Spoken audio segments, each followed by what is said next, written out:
Over 2,000 years ago, this stark, sprawling ruin was probably the most important center for learning in the world.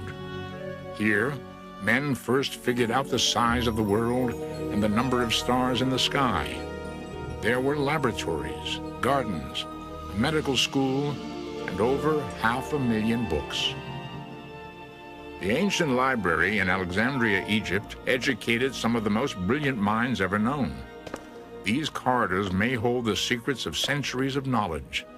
The seeds of our present-day culture were sown in these old gallery rooms in Alexandria.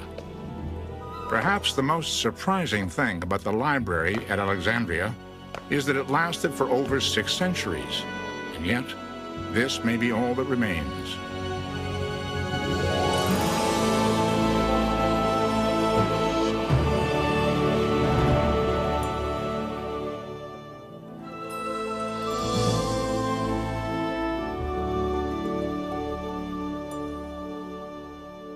The founding of the library in Alexandria has been called the beginning of modern history.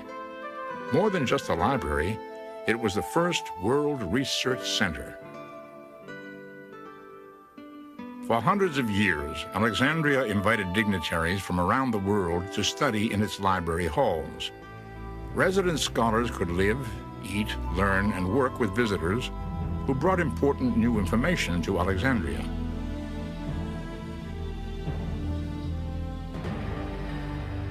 Apparently, all that is left of the legendary library is this modern excavation called the Serapeum, a secondary structure built when the original library began to overflow with books and people.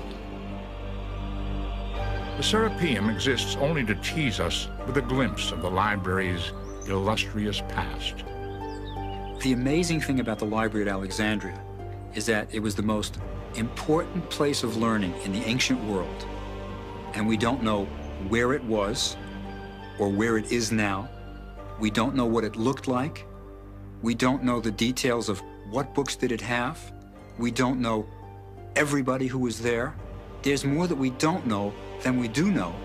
Yet it was the most important event, perhaps, in the intellectual history of man.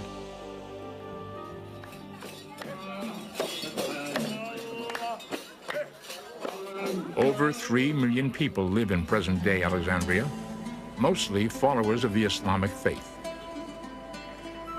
The old streets are crowded with shops and apartments built up alongside ancient ruins. 130 miles northwest of Cairo, Alexandria is Egypt's second largest city and home to her main port. In the 4th century BC, this fine open harbor and its island of Pharos attracted the illustrious conqueror, Alexander the Great. When Alexander founded the city in 332 BC, he chose it for location. The Mediterranean Sea, the island of Pharos, and proximity to the river Nile made for a good naval base. The natural harbor allowed easy access to all the nations in the fast-growing Mediterranean. Widespread trade and other civilizations were accessible. Alexandria was ideally suited to be the world's new center of thought, culture, and activity. As Alexander the Great looked out into the empty harbor, what did he envision as the future for the city that would bear his name? And why would the warrior Alexander even care about a library?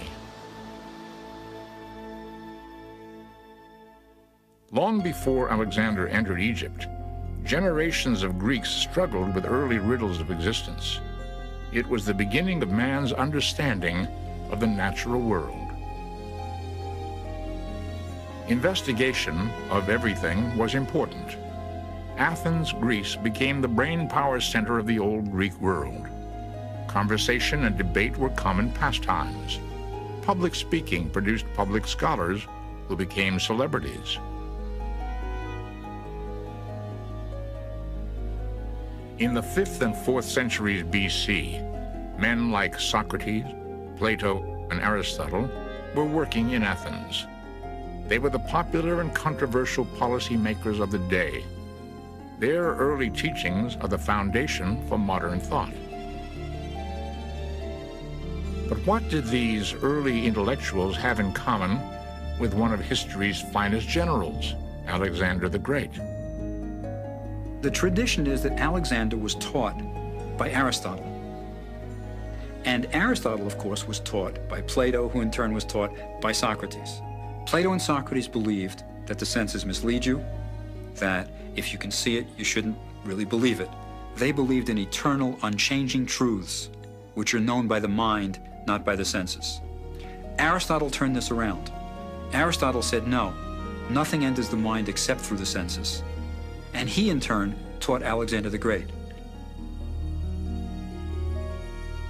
Alexander was born to the ruler of Macedon, the most rapidly expanding state in the Greek world. Naturally, King Philip wanted the best tutor in the land for his royal son. So at age 13, Alexander, the soon-to-be great, was turned over to Aristotle of Macedonia. The philosopher filled the young warrior with a passionate love of learning. Educated men are as much superior to uneducated men as the living are to the dead. The fate of empires depends on the education of youth. Aristotle the philosopher, 4th century BC. Alexander valued knowledge as a tool for power. On his quest to conquer the world a decade later, Alexander carried Aristotle's copy of Homer's Iliad with him into battle. The warrior was also a poet. Working his massive Greek army across Asia to western India, the gifted young commander inspired admiration. His campaign to fend off Persian rule shot like a spear through the ancient world, winning Alexander the support of armies, kingdoms, and countries. In the fall of 332 BC, Alexander crossed into Egypt early in his world campaign. Egypt was then a Persian province.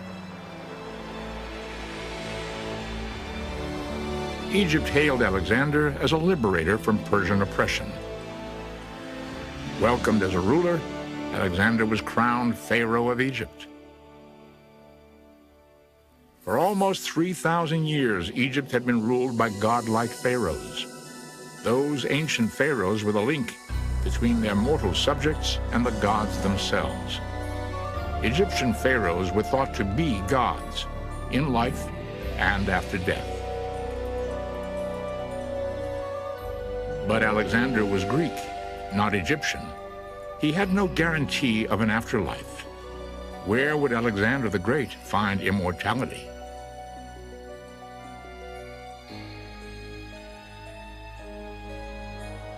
Deep into the desert at Siwa, Alexander sought the oracle of the Hidden One, the great Egyptian god Amun. Legend says Alexander had a mysterious secret. Was he the offspring not of mortal King Philip, but son of the god Amun himself? He went to Siwa and asked the oracle of god Amun if this was true. And in a dream, he saw that the god Amun embraced his mother. So this was an assurance, a confirmation of the claim. And then he asked his father, god Amun, if he would require him to do anything. And the answer came also in a dream. King, I am god Amun speaking to you. Go and found an illustrious city at the site of the island Pharos. He immediately carried this out. In the dream, the god Amun embraced Alexander's mother, while in reality Alexander embraced Egypt and founded Alexandria. In 332 BC, he decreed his city would be the source of learning in the known world, a cultural magnet drawing on talent from afar. At the heart of the city would be a teaching institute on which other empires could be built, a warehouse of science and literature. The library would be a self-contained universe of mental stimulation, Architects laid out the plans for the new city, while after only 6 months in Egypt, Alexander continued his aggressive adventures elsewhere. It seemed as though he would conquer the world, but in 323 BC, weakened by wounds and fever, possibly poisoned, Alexander the Great suddenly died. What would happen to his fair city? Would new rulers share Alexander's lust for knowledge? The library at Alexandria had yet to be built when his namesake died. Would the world ever see his vision?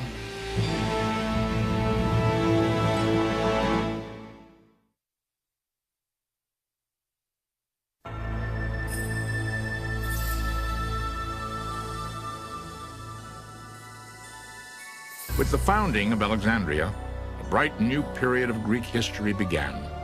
It was the dawn of new leadership and a new way of thinking.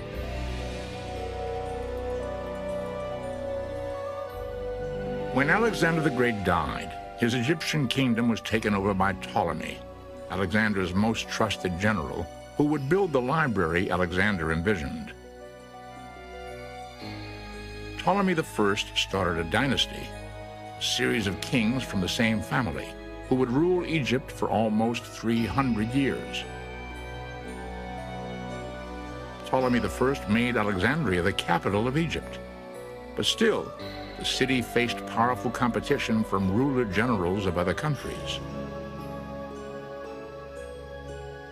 They competed with one another in power, in wealth, and grandeur. One field of competition was culture. And Ptolemy wanted his city not to be only a capital of a powerful country, but a center of enlightenment, of knowledge, and of learning. The original Alexandrian citizens were local Egyptians, the Macedonian Guard, a large Jewish community, and streams of Greek immigrants. Thanks to Ptolemy, Alexandria immediately began to attract influential scholars from around the Greek world. Ptolemy I was a man of iron will and intelligence. He surrounded himself with a circle of important men, advanced in the fields of literature, philosophy, and science. The architect Demetrius of Phaleron helped Ptolemy lay plans for the new center. Bricks, broken temples, and battered sphinxes lay atop the only surviving portion of the ancient institution. The Serapeum, or daughter library, is thought to have been built inland from the main library and museum. But where was the main part of the structure located? The Library of Alexandria now offers more questions than it does answers. One of the great mysteries of the Library of Alexandria is where was it? Nobody's sure where it was. We think it was by the water, and that's a good bet for where it is now, under the water. We also don't know what it looked like. There are no contemporary accounts that really give a description of what the library was like. So we really wonder, what did the thing look like? Did it have 2 stories? Did it have 3 stories? Was it dark? Was it well lit? There are a lot of things we don't know about the library. The main library was probably built close to the harbor, in the royal Greek section of Alexandria. It was thought to be in or near the palace called the Bruchion, or museum. Its research was royally funded. Many local scholars were on the king's payroll. The Ptolemies were understandably proud of their library. There was a strong sense of obligation on the part of the Ptolemies to foster learning, which is quite remarkable in a way. It always is. When their real concerns were with power, security of the dynasty, and the problems of Egypt, which are immense. One of the things Ptolemy did was collect books, a very Greek thing to do. Collect as many books as possible, and he did it with a vengeance. Visitors arrived with their versions of famous older literary texts. Sometimes agents were sent abroad to bring back new works. On occasion, manuscripts were donated. Even Aristotle's library was willed to the Library of Alexandria. We are told also that there was a law that any traveler who set sail into the harbor of Alexandria was searched for books. Not for drugs, but for books. And if a book was found, it was taken to the library. If there was no copy of it, it was confiscated and the traveler was compensated. So they did wonderful things in order to acquire books. But the normal method of acquiring books was, of course, by purchasing them. And there were marts and markets for books. So in this way, Alexandria acquired the largest collection of books ever existed in antiquity. How many scrolls were eventually contained within the libraries at Alexandria? Ptolemy's goal was to have every existing written work in the Greek world and beyond.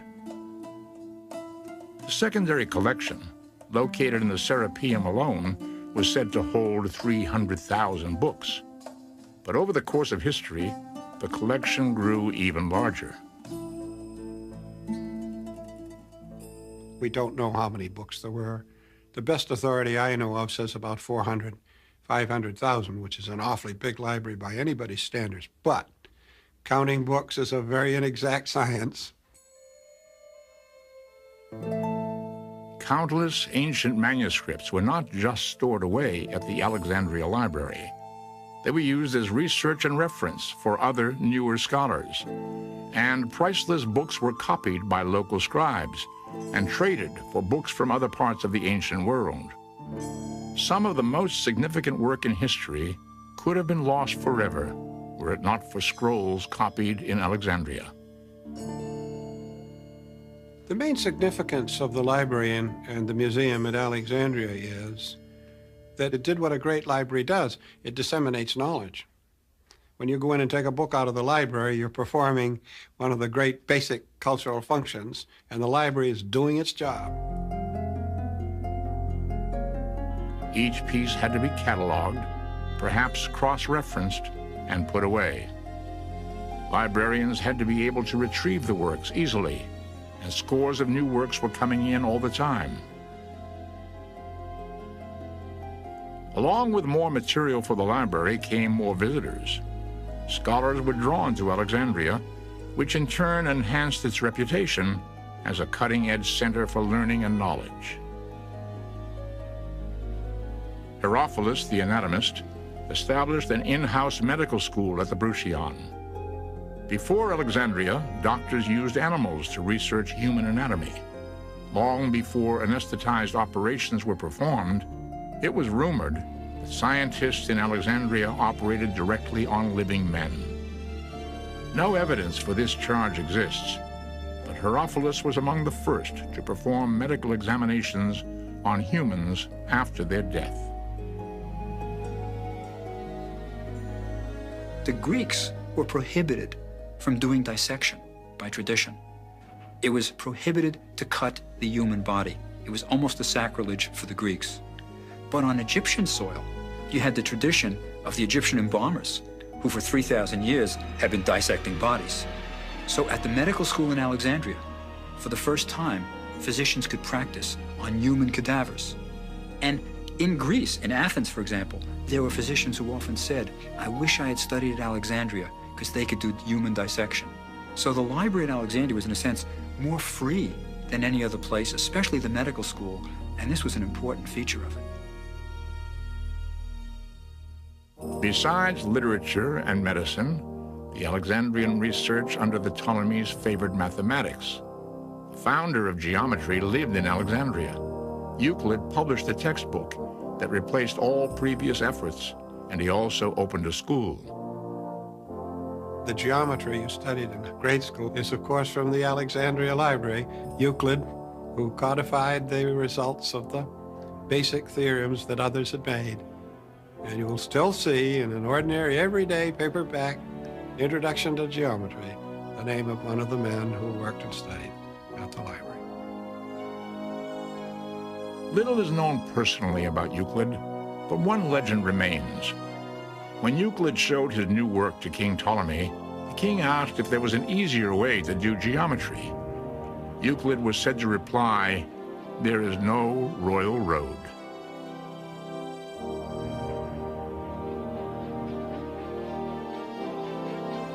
Ptolemy worked tirelessly to build the library, but as he grew older, he looked to his son to govern the land of the pharaohs.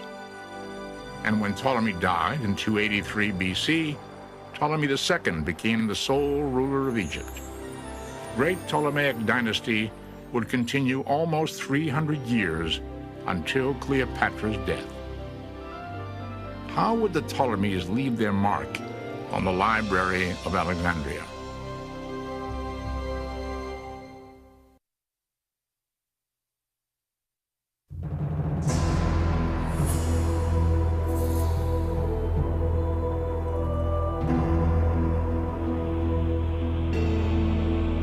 The second Ptolemy fulfilled the wishes of his father and Alexander the Great, and the Library of Alexandria flourished in the 3rd century BC. Ptolemy II ruled with his sister, and under their reign, the library and museum grew and prospered. It was the golden age of Alexandria.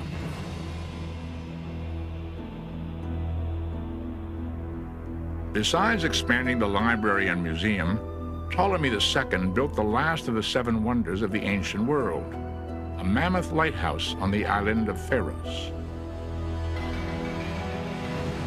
Today, the foundation of the ancient lighthouse is buried beneath this comparatively modern Islamic structure, the military fort Qayed Bay.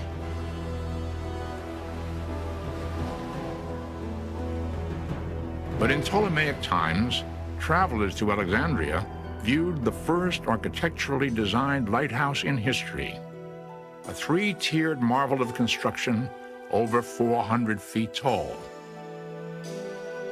It took vast amounts of fuel to fire up the lighthouse. The ancients may have burned animal dung to send a powerful beacon of welcome out to the world from Alexandria.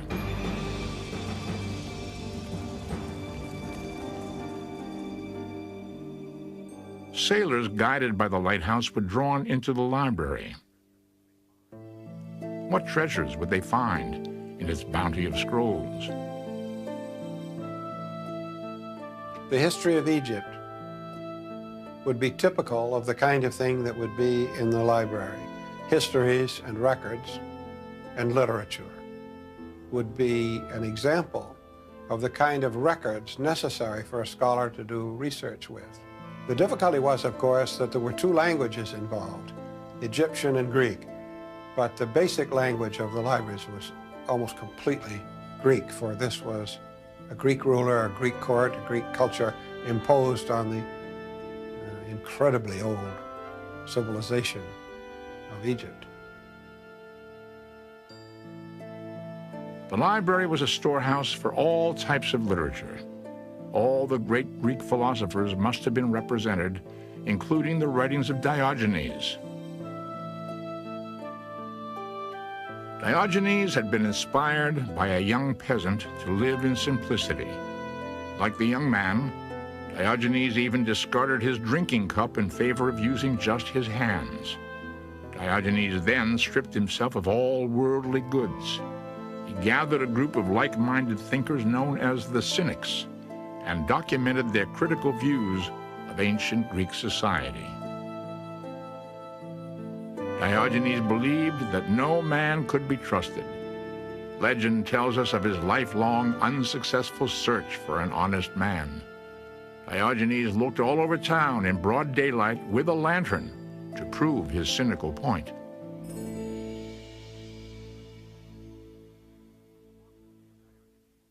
The philosophy of Diogenes the Cynic was but a fraction of the library's immense collection.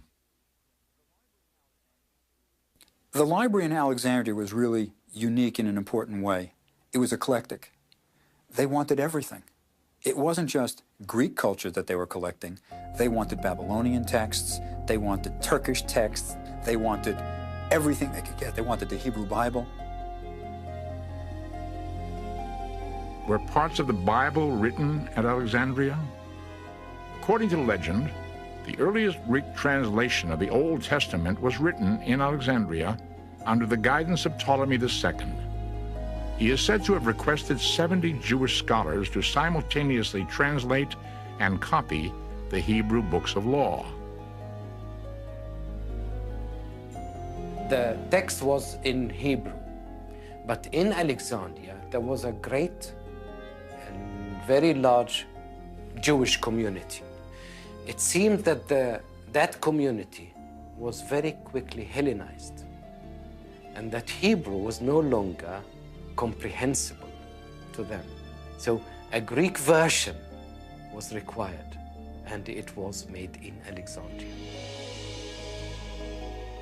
Named for the number of scholars who copied it, the Septuagint made the Old Testament text accessible to a wide range of people and formed the basis for countless other translations of the Bible. The Bible and all of the books in those ancient times were written on papyrus scrolls. The word paper comes from the Egyptian papyrus, the plant from which scrolls were made. Papyrus grew along the banks of the Nile. The ancients pressed wet strips of reeds side by side. They were pounded flat, and when dry, could be written on with early pen and ink.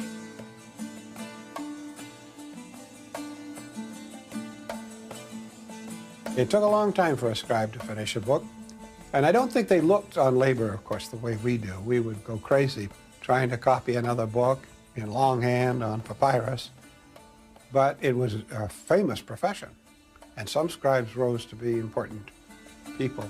Of course, in those days, to be able to read and write was almost magical.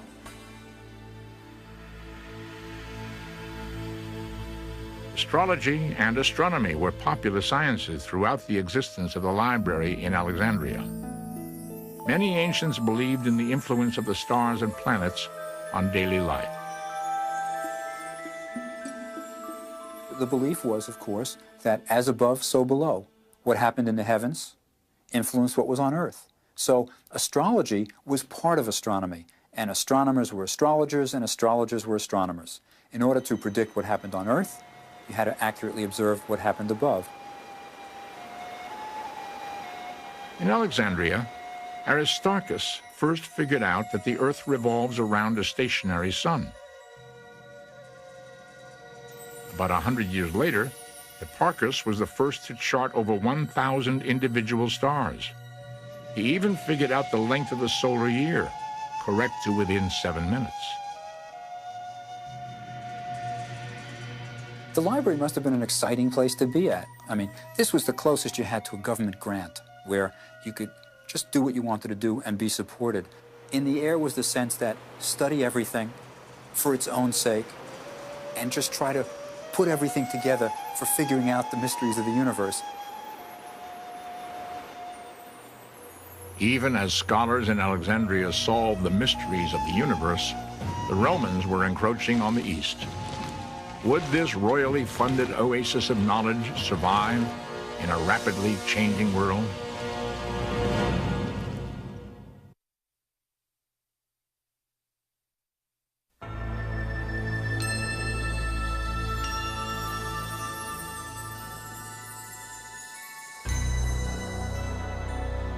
In Alexandria, another Ptolemy was crowned king of Egypt in 246 BC. Ptolemy III was a conqueror. He traveled the world and returned to Alexandria with priceless Egyptian treasures stolen by the Persians 300 years before. This act of restoration earned the third Ptolemy the title of benefactor. Under his reign, the tradition of learning thrived in Alexandria for another generation. About 235 BC, the honorable position of chief librarian was filled by Eratosthenes. In keeping with tradition, The influential scholar also served as tutor to the royal family.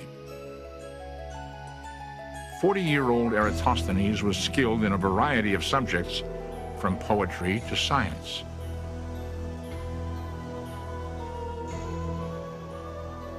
Eratosthenes is the first one to figure out the circumference of the Earth. Now, it's important to note, we were all taught in school that Columbus is the one who showed that the Earth was round. Educated Greeks knew that the Earth was round well before Columbus. Even in one of Socrates' dialogues, he says, when we describe the Earth, we know that it's a sphere suspended in the heavens. So it was known that the Earth was round. The question is, how big was it?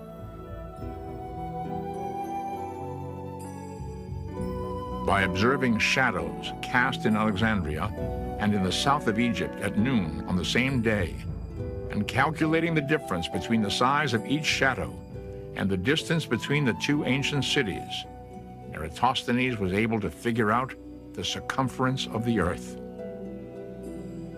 He said the Earth was 24,650 miles around. Amazingly, he was accurate to within roughly 200 miles.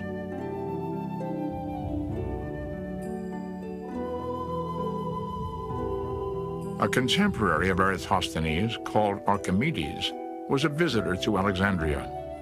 Perhaps the most celebrated of ancient mathematicians, Archimedes studied weights and measures in what we now call physics. Archimedes' principle on water displacement is still referred to today.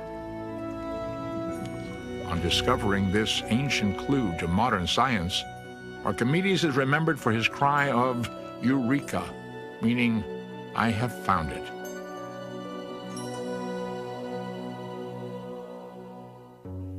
On leaving Alexandria, Archimedes returned to his homeland in Syracuse, Sicily, to continue his studies and inventions.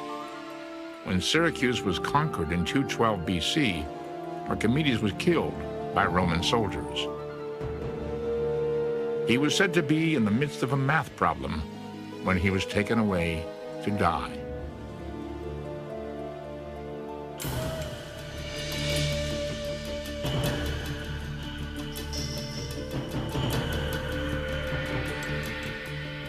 The library in Alexandria was thriving around 250 BC, while the rest of the world was making landmark strides as well.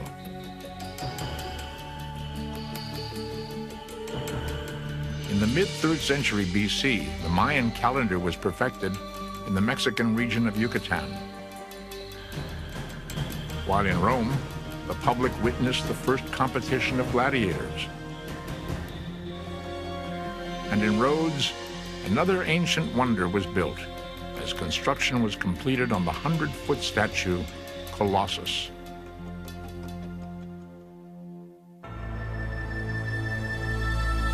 At the height of its popularity, scores and scores of high-level minds came through Alexandria. But over time, the luster of the library began to fade. The reign of the 4th Ptolemy marked the beginning of the decline of the dynasty and of the library.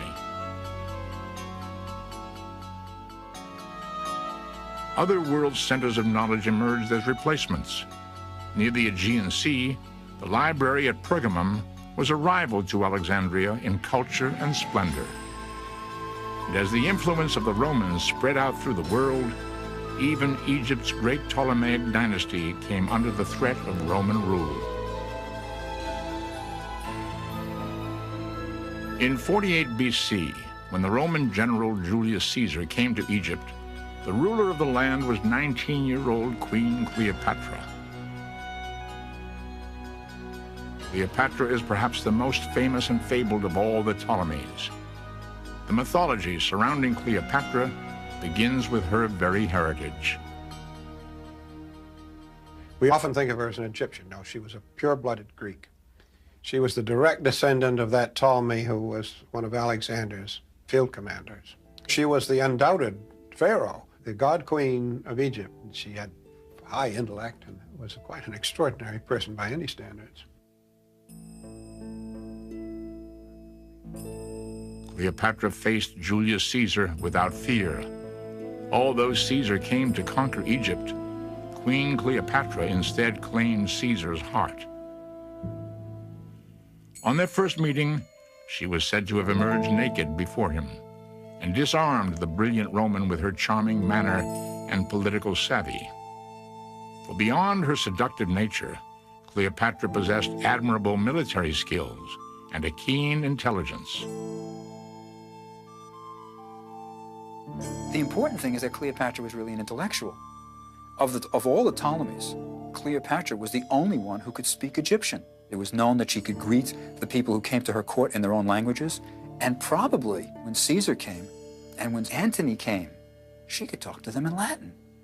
So Cleopatra would have had an active interest in the library, almost certainly, as an intellectual. There are even traditions that Cleopatra wrote works which might have been in the library. It was during the reign of Cleopatra that we may discover the first clues to the beginning of the destruction of the great library at Alexandria. When Cleopatra struggled for rulership of Egypt against her co-ruler and brother, Caesar sided with Cleopatra and found himself embroiled in an Alexandrian civil war. But Caesar's navy was no match for the fine Alexandrian vessels, and soon he was surrounded in the harbor. Caesar found himself encircled, resorted to the use of fire, and he set fire in the enemy's ships. The fire destroyed ships at sea and in the docks. And here the account of Caesar himself stops. A century later, we have more details that the fire was not limited to the ships, but extended to the closer parts of the city, near to the harbor. And Plutarch, who knew Alexandria very well and who visited Alexandria, says that the fire extended from the docks to the great library of Alexandria. According to the ancient historian Plutarch, the library was accidentally destroyed by a fire which spread from the harbor. But some modern historians believe the fire destroyed warehouses containing only a portion of the Alexandrian scroll collection. Did the Library of Alexandria rise from the ashes to continue its tradition of teaching? After Caesar's death in 44 BC, his successor, Mark Antony, offered Queen Cleopatra thousands of books purchased from the rival library at Pergamum. This offering was perhaps made to replace the books burned by Caesar. Mark Antony, like Caesar before him, sided with Cleopatra against the opposition in Alexandria. But in 31 BC, the two were defeated at the sea battle of Actium. Mark Antony committed suicide, and his lover, Queen Cleopatra, soon followed suit.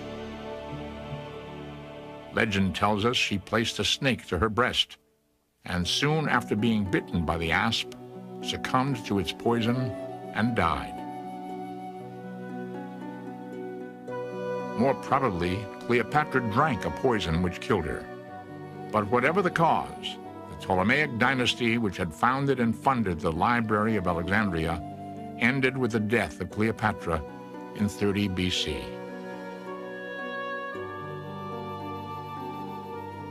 If civil war in Alexandria and the demise of a dynasty could not destroy the tremendous library, what could?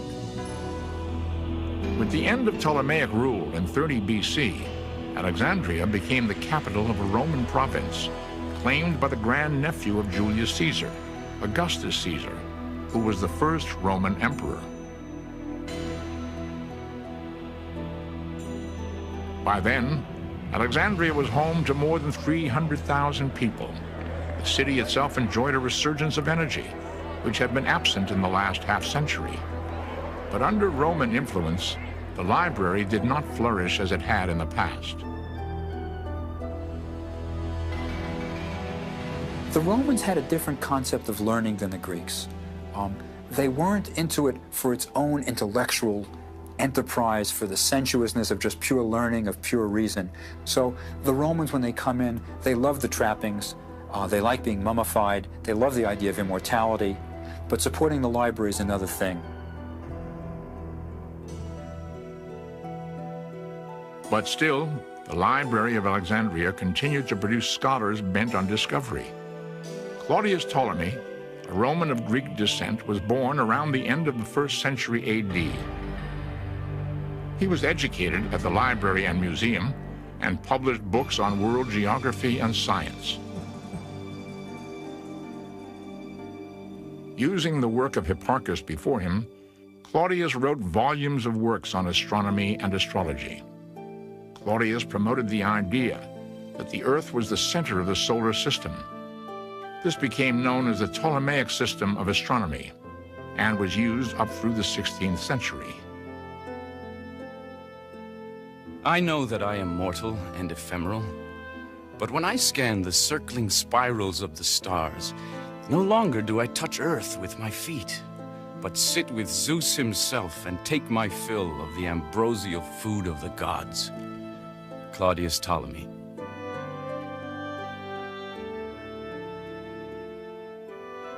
Claudius Ptolemy lived during a relatively peaceful time in Roman history.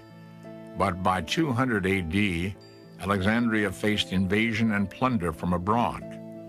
The most important days of learning and knowledge had passed from the great city forever. The story of what precisely caused the overall destruction of the library may be lost to time. Accounts from various sources conflict with one another and with modern historians. The subject remains controversial.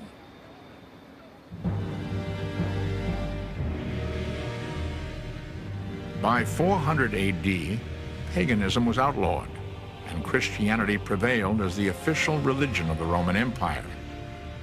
The Emperor Theodosius ordered the destruction of all monuments and temples which did not honor Christianity.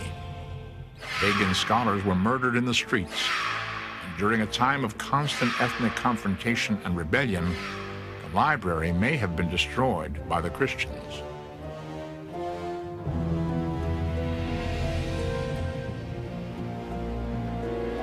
In 616, Alexandria was overtaken when the Persians conquered Egypt. That same century then brought Arab conquest of the land of the pharaohs, and with it, the Islamic religion of Muhammad. Was this the point in history the library was finally destroyed? I think most people today who studied the problem would say that the real destruction came when the great Muslim army crossed the Delta, took and sacked the city. Alexandria surrendered to the Arabs, who decreed that if the library's contents contradicted the Islamic faith, the book should be destroyed. And if they supported the Islamic faith, the books were unnecessary and should be destroyed. Either way, legend tells us that the Arab rulers ordered all of the books in the Alexandrian collection to be burned.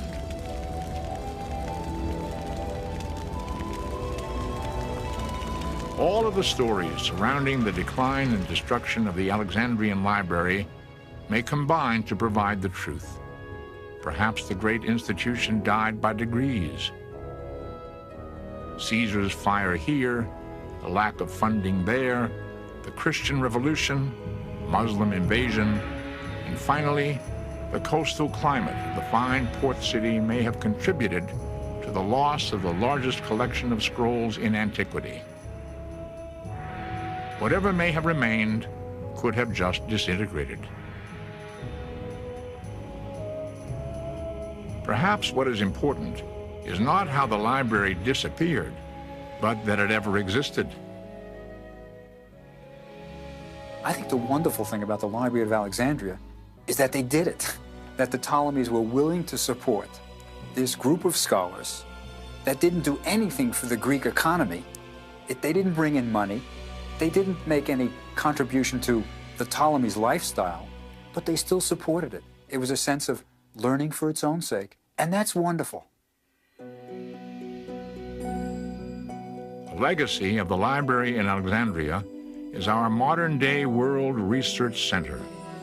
There, 2,000 years ago, scholarship was a shared endeavor in which great minds from all over could work together to solve the mysteries of the age.